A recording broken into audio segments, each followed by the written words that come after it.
Bonjour à tout le monde, j'espère que vous allez bien. Bienvenue à cette capsule pensée du jour d'aujourd'hui. Et puis, je veux faire un retour sur la prédication de dimanche où est-ce qu'on a parlé de Jean 4. Et un des passages était que Dieu recherche des adorateurs qui vont l'adorer en esprit et en vérité. Et même si vous n'avez pas entendu le message, vous allez être capable de suivre quand même. Et le passage, finalement, une des choses que j'expliquais, c'est que Dieu veut qu'on l'adore avec notre esprit, avec notre être intérieur, au plus profond de nous-mêmes, non pas juste avec un rite extérieur, avec un rituel, mais il voulait qu'on le fasse avec notre esprit et en vérité, dans la vérité, parce que Jésus est le chemin, la vérité et la vie. Mais il y a certains commentateurs qui vont dire que Dieu veut qu'on l'adore avec tout notre esprit et en vérité, l'idée d'être vrai, l'idée d'être authentique. Et c'est pour ça un peu que j'ai un masque aujourd'hui. C'est un instrument bien à la mode. Tout le monde se demande comment est-ce qu'ils vont pouvoir en avoir un. Mais moi, je crois que Dieu nous appelle à laisser tomber les masques. Et lorsqu'on l'adore, de l'adorer vraiment en esprit à travers tout ce que nous sommes, au plus profond de nous-mêmes, mais de le faire également dans la vérité, en vérité, avec authenticité, sans essayer de cacher quelque chose à Dieu.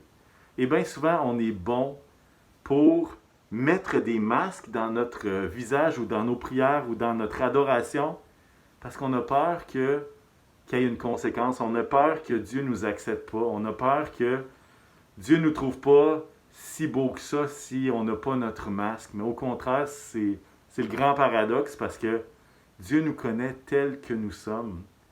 Et c'est comme avec le coronavirus, on se met un masque. Pourquoi? Parce il y a un danger. C'est comme si on sent qu'il y a un danger si on va faire notre épicerie, si on va chez Costco ou si on va ailleurs. On sent qu'il y a un danger, donc on se met un masque et je ne dis pas que c'est mauvais, mais dans notre vie chrétienne, Dieu nous appelle à enlever le masque.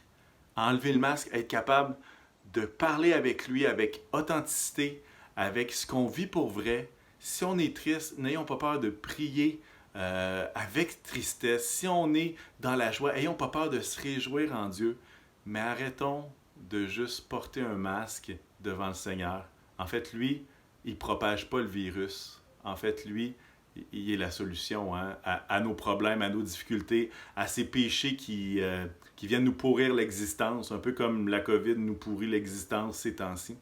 Alors, je veux juste vous encourager, même dans vos relations les uns avec les autres, je veux nous encourager à laisser tomber les masques et d'être capable de dire la vérité.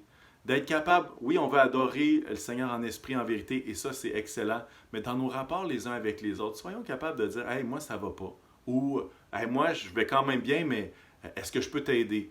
Et ça, qu'est-ce que ça permet?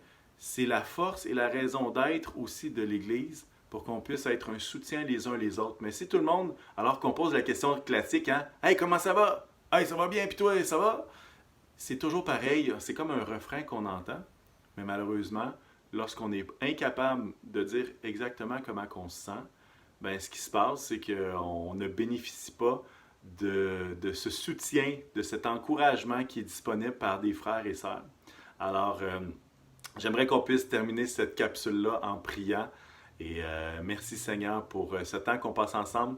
Je veux te prier pour mes frères et sœurs. Seigneur, que tu puisses nous permettre de te louer, de t'adorer, Seigneur, en esprit et en vérité, avec authenticité, en étant vrai. Et je te prie que dans nos rapports les uns les autres, tu puisses faire la même chose, tu puisses nous donner le courage d'être vrai. Merci Seigneur. Puisses-tu développer des liens, Jésus, les uns avec les autres. Et puisses-tu, Seigneur, nous permettre d'avoir un cœur qui est complètement ouvert devant toi, qui ne se ferme pas comme s'il y avait un danger, comme si tu allais les punir, comme si tu allais vraiment, comme s'il y avait une menace, mais au contraire qu'on puisse ouvrir nos cœurs pour découvrir à quel point tu es amour, tu es grâce, tu es paix, et tu nous redresses avec amour, avec grâce et paix. Jésus, que ton nom soit béni. Je te bénis chacun d'entre nous, Seigneur, et vraiment que chacun puisse passer une belle journée. Et merci, Seigneur, parce que bien qu'on ait besoin de masques pour aller à l'épicerie ou chez Costco, avec toi, on n'en a jamais besoin. On te remercie pour ça. Dans le nom de Jésus. Amen. Alors, soyez bénis tout le monde. Au plaisir.